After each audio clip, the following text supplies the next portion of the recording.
Welcome back to Cold Mysteries, where history whispers secrets the world has tried to forget. Before we begin tonight's chilling tale, I want to know, Zach, where are you watching from? tell me in the comments below. I love seeing this dark community growing across the world. And if you're new here, subscribe to Cold Mysteries and join Us every day as we unravel the most terrifying stories history tried to bury. Now, Let's step back into the year 1708, to a small Irish village where a family carried a curse so strange, so undeniable that even priests and doctors could not explain it. The town was Leixlip, a quiet riverside settlement outside Dublin. Farmers lived by the seasons. The church bell tolled the hours, and every birth was recorded by the parish clerk with the same neat script. But in one cottage, on a bitterly cold January morning, something remarkable began. Bridget O'Connell, a young mother, gave birth to her first child. The midwife, an older woman named Awaif, cut the cord, wiped the infant clean, and swaddled it tightly. But when she lifted the cloth to check the baby's head, her face drained of all colour. There, faint but unmistakable, was a mark, a crescent-shaped birthmark. Dark against the child's pale forehead, she whispered a prayer under her breath, crossing herself quickly. "God preserve us," she murmured. The O'Connells were too exhausted to notice her trembling hands. One child born with a mark might have been a curiosity, the sort of thing that old women whispered about at the market. But when Bridget gave birth again the following year, the same mark appeared, identical, same size, same shape, same spot. And then again, with the third and the fourth. By the time the O'Connells had 6 children, the village was whispering. Mothers clutched their babies tighter when the family passed by. Priests grew uneasy when the children lined up for Mass, their 12 dark eyes all watching with the same silent intensity. And yet, the O'Connells were not finished. By 1718, the family numbered 12 children, and every single one bore the mark. To outsiders, it might have seemed like superstition. But in Leixlip, whispers grew into theories, and theories into fear. Some said the O'Connells had struck a bargain with the devil. Others believed the mark was the sign of changelings, children stolen by the Fae, their true forms hidden behind human faces. Doctors were called from Dublin, and though they examined the children, none could explain why the mark appeared so perfectly, so consistently. Science failed, Scripture faltered, and the O'Connells found themselves surrounded by a community that no longer saw them as neighbours, but as a family set apart. The children themselves were unsettling, not cruel, not violent, simply too quiet. They rarely cried, they rarely laughed. They sat together at Mass like statues, all 12 heads bowed in the same rhythm, all 12 lips moving at the same pace. Father Keegan, the parish priest, recorded in his diary, "They are like one body with 12 heads, one spirit divided into 12 forms. When they sing, their voices blend into a single sound that chills the marrow of my bones." By then, the mark had stopped being just a curiosity. It had become a symbol of dread. And so the legend of the Leixlip children began. 12 siblings, each born with the same crescent mark, each watched with fear by neighbours who no longer trusted them, no longer trusted their own God. But what the villagers of Leixlip did not yet know was this. The mark was not just a symbol of birth, it was a warning. because soon, very soon, Something would happen that no one could deny. Something that would mark not only the children but the entire town forever. The O'Connell children of Leixlip did not behave like other children. at first it was small things. Too small to call unnatural. But over time, those little things began to pile up into something no one could explain. Something no one could ignore. Bridget O'Connell herself noticed it first. When she called her children in for supper, they came at once, all of them. 12 small bodies moving in unison, their footsteps aligned, their hands clasped neatly behind their backs. When they sat at the table, they did not chatter like other siblings. They did not fight over bread, or spill milk, or giggle behind their hands. They simply ate in silence, raising spoons and cups at the same time, chewing at the same pace, as though one invisible clock was ticking inside each of them. The neighbors who visited the cottage often left quickly, clutching their rosaries afterward. One woman whispered, "It was like watching 12 puppets tied to the same string." By now, Father Keegan could not ignore what he saw. He wrote again in his diary, "I sit in my pews like a single flock of ravens. Their voices, when they sing hymns, rise and fall together as though rehearsed. Yet their mother swears she never taught them to sing. Their eyes do not wander. They fix upon the crucifix as though staring at something the rest of us cannot see." He tried to bless them, sprinkling holy water over their bowed heads.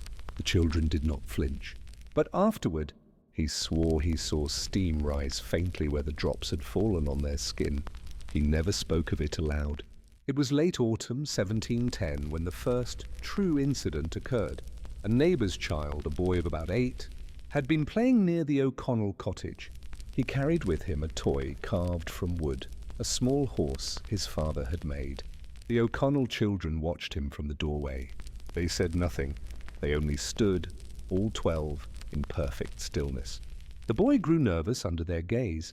Then, in one single, silent motion, the O'Connell children all raised their right hands. Slowly, deliberately, they pointed at the wooden horse.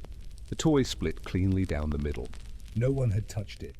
The neighbor's boy screamed and ran home. His mother swore that when she pieced the toy back together, the break was not jagged wood, but a clean, unnatural slice, as though done by some invisible blade. Word spread quickly through Leixlip. Farmers muttered about witchcraft. Mothers crossed themselves when the O'Connell children walked by. Men spit on the ground and whispered of curses, bargains, and signs from the devil. The O'Connells pleaded for peace.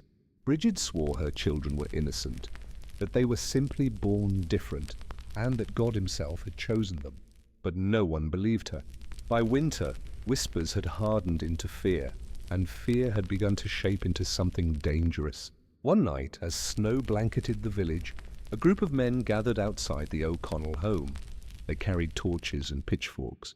They did not knock. They did not speak. They only stood there, staring into the windows, where the 12 children sat silently at a long wooden table, their pale faces glowing faintly in the firelight. And then, as though sensing the men's presence, the children turned their heads in unison, all 12, and they smiled. That was the night when Leixlip stopped calling the O'Connell children strange and began calling them cursed. But curses demand a price, and before the year was out, the village would learn that price in blood. Fear is a poison. It seeps into wells. It hides in the rafters of cottages, and before long, an entire village can drink from it without knowing. In Leixlip, by the year 1711, the fear of the O'Connell children had grown so strong, so unbearable that the people stopped turning to their priest and started turning on each other. By day, the villagers worked their fields, but at night, by firelight, they whispered of the 12 children with the marks. They aren't children at all. They are changelings, every one of them. God never meant 12 to be born the same. The O'Connell family found themselves alone. Bread was no longer traded with them. Neighbors turned their backs in the street. Even the church pews around them sat empty, as though an invisible wall separated them from the rest of the world. And still the children remained silent. It was a bitterly cold March morning when the second true horror occurred. A farmer named Sean Callahan rose before dawn to fetch water. He lowered the bucket into the village well, but as he pulled it up, he froze. There, standing across from him, just beyond the fog, were the 12 O'Connell children, barefoot, pale, their heads bowed, their breath rising in white mist. At first, Sean thought it was a trick of the light. But then they lifted their heads slowly, and in perfect unison they whispered his name, Sean. His bucket slipped from his hands, splashing back into the well. He swore later that he felt something tug at him, not his clothes, not his arms, but his very breath, as though the children were pulling at his soul. He staggered backward and ran, screaming into the dark. When the villagers found him, he was pale as death, his lips blue, and his eyes unfocused. He did not speak for 3 days. That was the breaking point. By Sunday Mass, the church was buzzing with fear. Father Keegan tried to calm them, reading from the Gospel, insisting that the children were God's creations, no matter their strangeness. But the people did not listen. Their voices rose above the sermon. "They are cursed." They are demons. They are the devil's brood. One man slammed his fist against the wooden pew. "If the priest will not save us, then we must save ourselves." And for the first time, even Father Keegan felt his faith tremble. That night, a mob gathered once more outside the O'Connell home. But this time, they did not simply stare. They shouted. They threw stones. Windows cracked. A torch was hurled against the door, where it smouldered before Bridget O'Connell beat it out with a blanket. Inside, the 12 children sat calmly at the table, their faces blank. But when the shouts grew louder, they did something no one would ever forget. They began to hum, a low droning sound, so deep and resonant it seemed to vibrate the very walls of the cottage. Bridget covered her ears, sobbing, begging them to stop. But they did not. The sound grew louder, darker, filling the air outside as well. The mob fell silent. Men dropped their torches. Mothers clutched their chests. Some swore they felt their bones trembling, as though the children's voices were reaching inside them. And then, without warning, every lantern, every torch, every candle in the village went out. Darkness swallowed Leixlip whole. That was the night the people of Leixlip lost their faith, not only in their priest, not only in God, but in the very order of the world. And from that night forward, the O'Connell children were no longer seen as cursed. They were feared as something worse, something not meant for this earth. When fear grows beyond the power of neighbors, beyond the power of mobs, there is only one force a village can turn to: the church.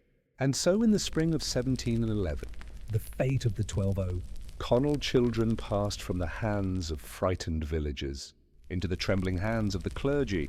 Father Keegan, who had once defended the children, could no longer stand against the storm of voices.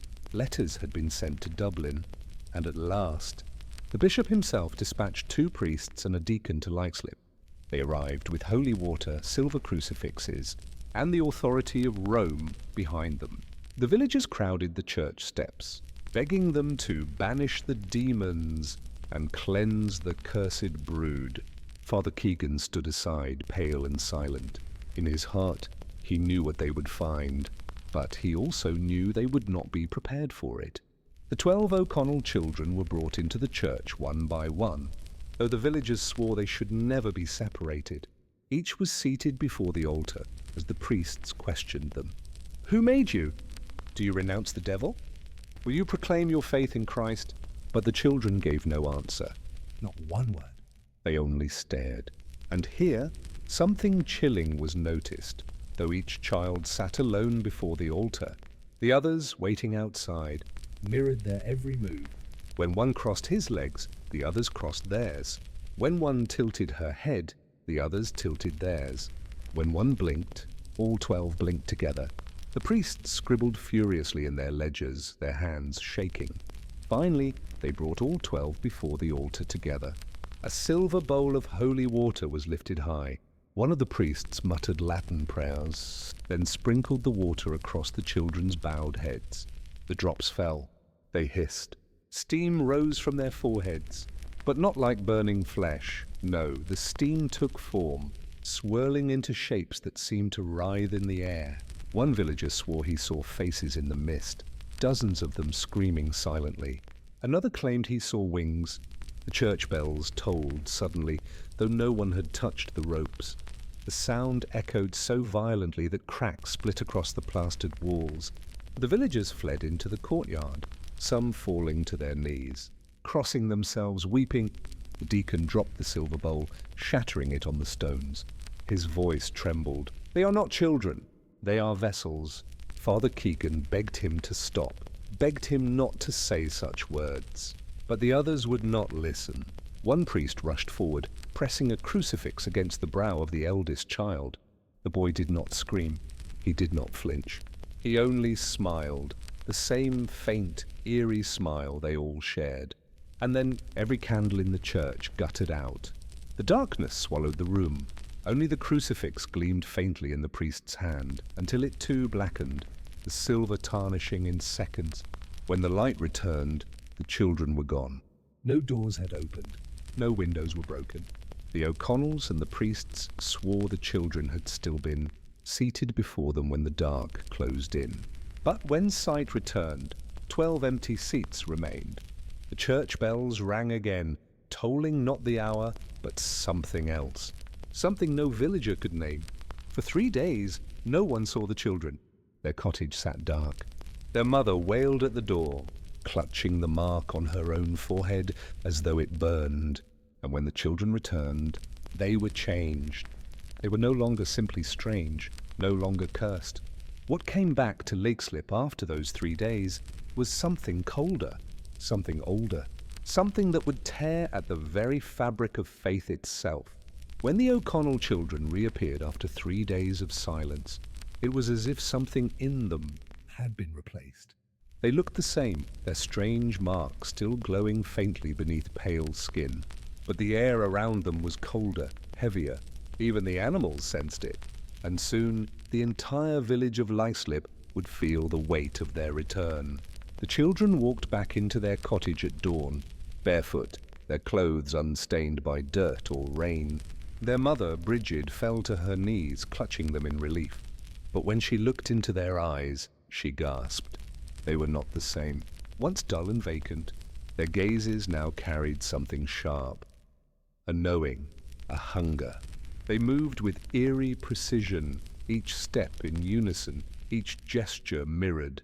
Neighbors who peered from behind shutters swore their silhouettes looked too tall against the morning light, though when measured, they were no taller than before. And everywhere they walked, silence followed. Dogs stopped barking. Chickens froze mid-step. Even the wind seemed to falter when the 12 passed by. Within a week, the first livestock deaths began. Healthy cows were found collapsed in their stalls, their bodies unmarked but their eyes clouded over, as though life itself had been drained away. The crops, too, began to rot from the inside out. Potatoes dug from the soil were black and hollow, as if something had eaten them from within.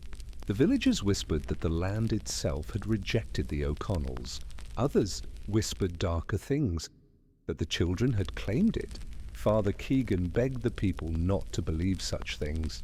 But each night, he too found himself waking in a sweat, the image of 12 pale faces lingering in his dream. The children's mother, once desperate to defend them, no longer spoke in church. She sat silently in the back pew, her eyes downcast. And when asked about the 3 missing days, she gave the same answer every time. "I do not remember." Yet, her neighbors noticed her mark, once faint, had grown darker, etched into her skin like a fresh wound. And at night, she was heard speaking softly in her cottage, not to the villagers, Not to herself. but to her children. 12 voices would hum in reply, vibrating low enough to make glass tremble in its frames. Some villagers wanted to flee, to abandon their land and homes, but others were bound by poverty, by family graves, by fear of what might happen if they tried to leave. Rumors spread of curses beyond the village, of travelers who crossed paths with the O'Connell children and fell sick within days. The bishop's priests had fled back to Dublin, refusing to return. "This is not of man, nor of God," they wrote in their reports. The words were sealed away, marked as confidential, and so Leixlip was left alone with its horror. It was on the evening of June 12th that the terror deepened. The children gathered at the edge of the fields beneath a moonless sky. Their humming began again, the same sound that had once emptied. Lanterns and extinguished torches. But this time it reached higher, louder. Villagers poured into the streets, covering their ears, stumbling in the dark as the earth itself seemed to vibrate. And the sky changed. Every star vanished. Not hidden by clouds, gone. The heavens above Leixlip turned into a black dome, as though the village had been sealed inside a coffin of night. For 1 hour, the people of Leixlip lived beneath a starless void. When the stars finally returned, every villager found the same mark, faint but visible, pressed against their own skin. Not a scar, not blood, a mark. The same crescent that had cursed the children. It was no longer just the children. The mark had spread, and now no one in Leixlip could be certain where the curse ended, or if it had ever truly begun. When the crescent mark appeared on the skin of every man, woman and child in Leixlip, Panic spread like wildfire. if the O'Connell children carried a curse, surely it had now touched them all. There was only one thought left in the minds of the villagers: escape. But what they would soon learn is that there are places in this world you cannot run from. Places where even the roads themselves belong to the curse. Families packed in the dead of night. Carts were loaded, horses lashed with trembling hands. Mothers clutched infants swaddled in blankets, while fathers buried silver crosses into their pockets. The first group, 3 families, set off before dawn, choosing the old road south toward Dublin. The rest of the village waited in silence, watching the cartwheels roll away into the fog, but the families never arrived. Days passed, and no word returned. At first, the villagers comforted themselves. Perhaps they had simply stayed elsewhere along the way. But when a farmer's son rode to the crossroads where the Dublin road split, he found the carts empty, abandoned, horses dead in their traces, their eyes clouded white. The families themselves were nowhere. Not a footprint, Not a torn scrap of cloth. as though they had been lifted from the earth itself. A second group tried the western road. This time, they went on horseback, carrying only what they could wear. They swore they would not stop until they reached Galway. By nightfall, they were back in Leixlip. They staggered into the square, pale and trembling, swearing they had ridden for hours. And yet, the path had bent back upon itself, leading them always to the same crossroads, and then home. One of the riders fell to his knees, screaming that the land had shifted beneath their horses' hooves, that trees rearranged themselves, that no matter which turn they took, they returned to the same cursed village. The mark on their foreheads burned red-hot that night, like fresh iron pressed against their skin. The women of Leixlip, those with babes in arms, grew frantic. They cannot have all of us, they whispered. The young may yet be saved. One mother, her name lost to time, placed her infant in a woven basket and set him afloat upon the river Liffey. She prayed the current would carry him to safety, past the reach of whatever claimed their land. For 3 days the river ran black. Fish floated belly up on the surface, and on the 4th morning the basket returned. The baby inside was alive, but marked. The crescent now stretched across its tiny chest, dark as soot. The mother never spoke again. Father Keegan, who had fought for reason, could no longer deny the truth. He stood before his congregation, his hands shaking as he admitted what no priest should ever say. There is no God here. Only them. He pointed to the 12 O'Connell children, sitting silently in the back pew. Not one flinched.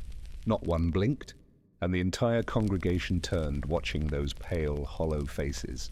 A shiver ran through the church as the children smiled in unison.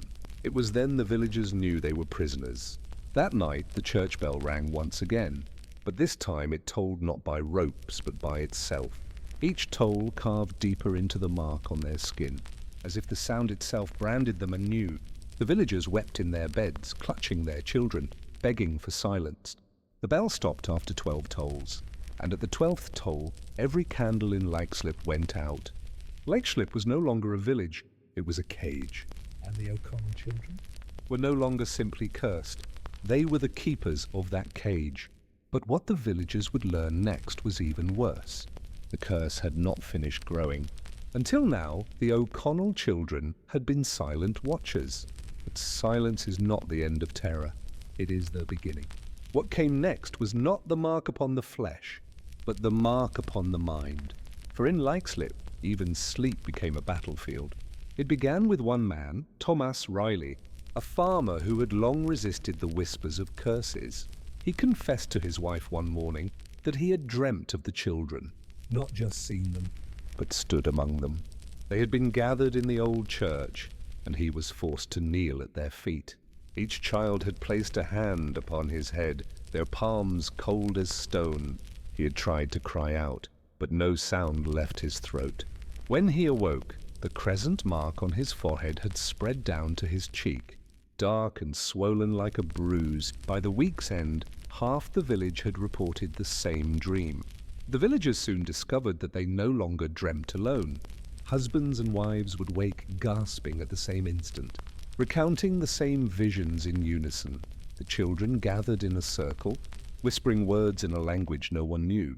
Parents wept as their children described it too. Even babes who could barely speak mumbled in the night, Lips shaping strange syllables that chilled their mother's blood. The dreams carried pain, real, physical pain. One woman awoke with her fingernails torn and bloody. Though she swore in her dream she had been clawing at the church walls to escape. Another man awoke choking on dirt, his throat clogged, though no soil was found in his bed. The O'Connell children, meanwhile, never spoke a word while awake. They sat in their cottage, their eyes wide, their faint smiles fixed, as though listening. Father Keegan could bear it no longer. In his final sermon, he admitted before the congregation that the children had come to him in dreams as well. "They made me drink from a chalice," he whispered. But it was not wine. It was black, thick as tar. And when I swallowed it, I felt their voices inside me. "Not around me." Inside me. The priest staggered from the pulpit, clutching his stomach. Before the horrified villagers, he vomited a stream of black water onto the church floor. The stench of it, acrid, metallic, never left the wood. That was the last sermon he ever gave. Bridget, the children's mother, was not spared either. She was found one evening wandering the fields, muttering in a tongue no one could decipher. Her skin was pale, her eyes unfocused, yet her mark glowed brighter than anyone's. When neighbors tried to bring her home, she laughed in their faces, a high, broken laugh. "They are not my children," she whispered. "They are my keepers." And with that, she collapsed into the dirt. From that night forward, she never spoke again. It was not only in dreams that the voices came. The church bell, which had tolled 12 times before extinguishing every candle in Leixlip, now carried whispers, at first faint like wind against stone, but soon clear enough to understand. "They are ours," the bell moaned. "They are all ours." The villagers stopped entering the church. Some even tried to pull the bell down, but the ropes snapped and their hands blistered at the touch of the bronze. Still the bell rang at midnight, 12 tolls, and 12 voices singing in the dark. By midsummer, Leixlip was no longer a village. It was a husk. Fields lay rotting, animals gone, the air thick with a constant hum. Too low to be heard fully, too deep to be ignored. Neighbors accused one another of being controlled, Of speaking the children's thoughts aloud. Fights broke out in the square. Knives were drawn. Blood was spilled. But when bodies fell, the earth did not accept them. Graves would not hold the dead. By morning, those buried returned to the surface. The soil pushed open as though spat back out. The villagers began leaving the corpses in the fields, and each night the O'Connell children sat at their cottage window, watching, waiting, smiling. The mark had spread from skin to dreams to death itself, and still the children never spoke. But the silence would not last, for when they finally opened their mouths, the truth of what they were would shatter Leixlip beyond repair. For nearly a year, the 12 O'Connell children had been silent watchers, their lips never parting, their voices never heard. Silence itself had been their weapon, but when they finally chose to speak, their voices carried more than sound. They carried power, and Leixlip would never recover. It began in the dead of night, during a storm that lashed the roofs of Leixlip. Lightning split the sky, thunder shook the cottages, and the mark on every villager's skin burned like fire. Then came a knock on the cottage door of an old widow named Mora Fallon. 3 sharp raps sounded, though no one was outside when she opened it. And yet she heard it. Not with her ears, but inside her head. A child's voice. One word, rise. Her body obeyed before her mind did. She stood, her joints moving without her will, her candle guttering in the storm wind. When she came to her senses, she was standing in the square. And she was not alone. Every villager had been summoned. All stood barefoot in the mud, eyes glazed, waiting. And there, at the center of the square, stood the 12 O'Connell children. For the first time, their lips parted. And when they spoke, it was not in unison, but in a terrible harmony. Their voices were layered, echoing, as if they spoke from within a cavern deeper than the earth. Words no one could understand spilled forth. Sharp, grinding syllables that tasted of iron and ash. The villagers clutched their heads, crying out, some falling to their knees. The marks on their skin flared white-hot, glowing like brands. One man screamed as the marks spread across his chest, curling into symbols. Another fainted, foaming at the mouth, his body twitching in the mud. But none could move away. Their bodies were bound by the children's words. Then came the second word the villagers understood. Mine. The O'Connell children raised their hands, palms outward, and pointed, one by one, to each villager. Each time the villager collapsed, Screaming. as the mark burrowed deeper into their flesh. They were being claimed. By dawn, not one soul in Leixlip remained untouched. All bore the same mark, the same hollow look in their eyes, the same faint, eerie smile. The village had become a mirror of the children. Father Keegan, broken though he was, tried to resist. He staggered into the square, clutching his Bible, Shouting verses above the storm. In the name of the Lord, I command you. but before he could finish, one of the children whispered, just one word, quiet. The priest's voice died in his throat. His lips moved, but no sound came. He clawed at his neck, his eyes bulging in terror, until he collapsed in the mud, gasping silently. The Bible fell from his hands, its pages scattering into the storm. The children did not even look at him. They simply smiled. By sunrise, the storm had ended. The children returned to their cottage, their work seemingly complete. But something had changed in the village. The people moved through their days as if nothing were wrong, feeding animals, drawing water, tending fires, and yet their eyes were wrong. Too still. Their words were wrong, too measured. They were not themselves anymore. At night, they gathered in the square without needing to be called, standing in silence until the children appeared. Then the voices began again, the same impossible syllables, the same terrible chorus. It was a ritual, a covenant, and the villagers were no longer participants. They were vessels. Weeks later, a traveller approached Leixlip, a merchant from Dublin who sought trade. He never entered. From the ridge above, he saw the entire village gathered in the square at dawn. The 12 children stood in the center, their hands raised, their voices echoing into the mist. The merchant swore the sound was not carried by air, but by the ground itself, vibrating through the stones, shaking his bones, making his horse scream in terror. He turned and fled, never to return. It was the last outside account of Leixlip ever recorded. The children had spoken, and the village had become theirs. But the curse was not finished. For as the years passed, the mark of Leixlip would not remain within its borders. It would spread. Carried by those who escaped, and whispered into the ears of those who dreamed too close to the cursed land. A curse that remains in one place can be forgotten. A curse that spreads becomes eternal.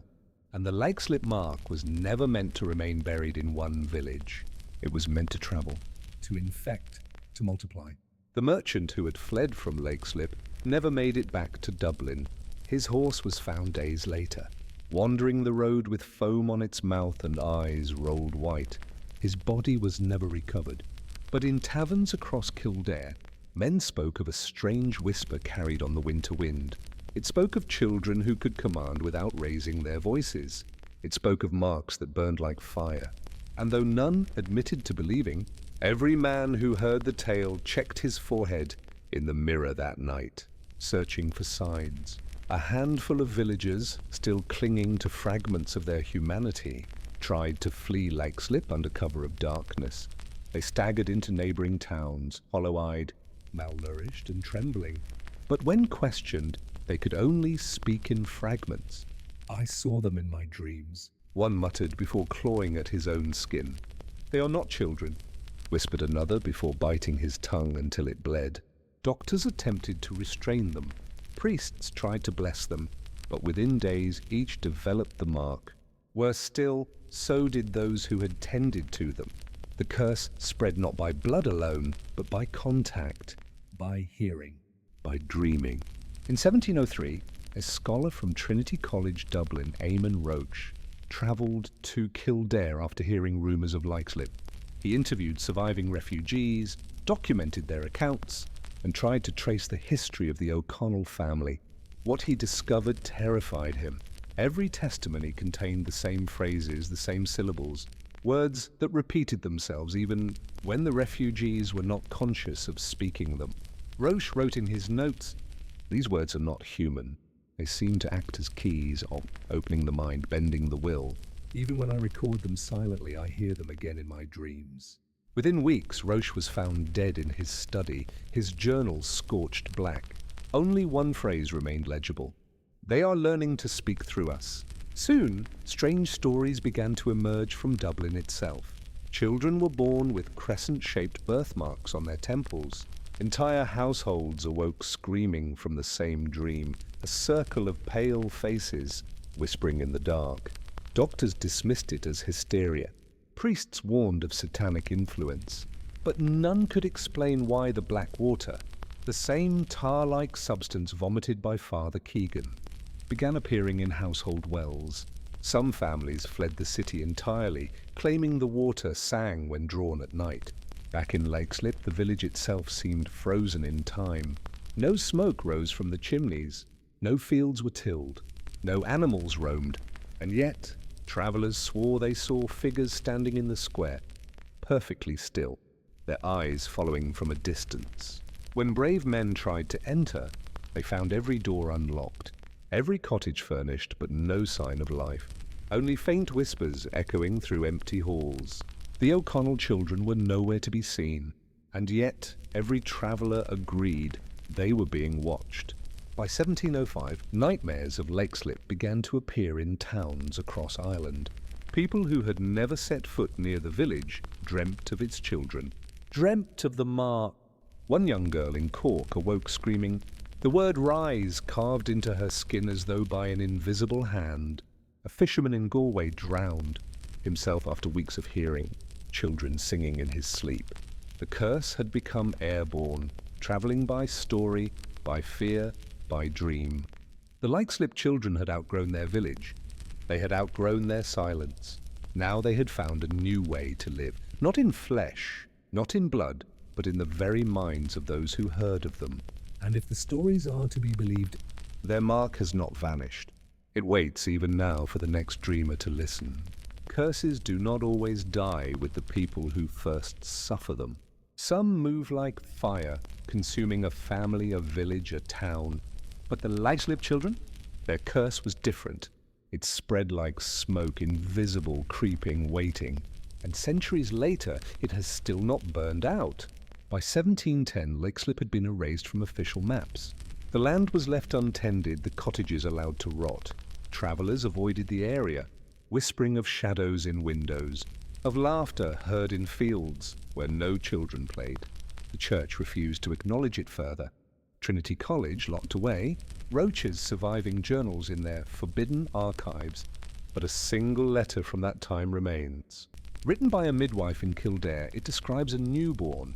He bore the crescent mark before he even drew his first breath. His eyes opened too soon, and he did not cry. he only smiled. The midwife vanished the next week. Throughout the 18th and 19th centuries, whispers of the Leixlip mark appeared again and again. A schoolmaster in Limerick reported 12 children in his classroom, who all hummed the same melody, though none admitted to starting it. A farmer's diary in Meath describes livestock, refusing to graze when the marked ones came to his land. And in 1867, a doctor from Dublin wrote that he treated a boy with a crescent birthmark who, at age 12, could mimic voices so perfectly that no one could tell when he was speaking or when it was the person he imitated. The doctor ended his notes with one line. It has begun again. Even in the 20th century, strange reports surfaced. During the 1950s, 2 American tourists visiting Ireland claimed to have wandered into a ruined village. They described cottages that looked lived in, though no smoke rose from the chimneys. And in one shattered window, they swore they saw the pale face of a child staring back. Their photographs, when developed, showed nothing but blurred shadows. But the most disturbing cases belong not to travelers, but to dreamers. Psychologists in the 1980s recorded dozens of patients here, unconnected, from different countries, all reporting the same recurring nightmare. A circle of 12 children speaking in a language no one knew, pointing to them in the dark. Several of those patients woke with unexplained burns on their skin, shaped like crescents. And now, in our own time, the curse of Leixlip has taken on a new form. On online forums, users share stories of a dream they cannot shake, Of standing in a square with 12 children staring at them. of hearing a word inside their head that feels like a command. Some dismiss it as mass suggestion. Others insist it is an echo of the same old story, one that has survived simply because it is told. But one user's post stands out. It reads, "I don't live in Ireland, I've never even been. but last night I dreamt of a mark on my skin.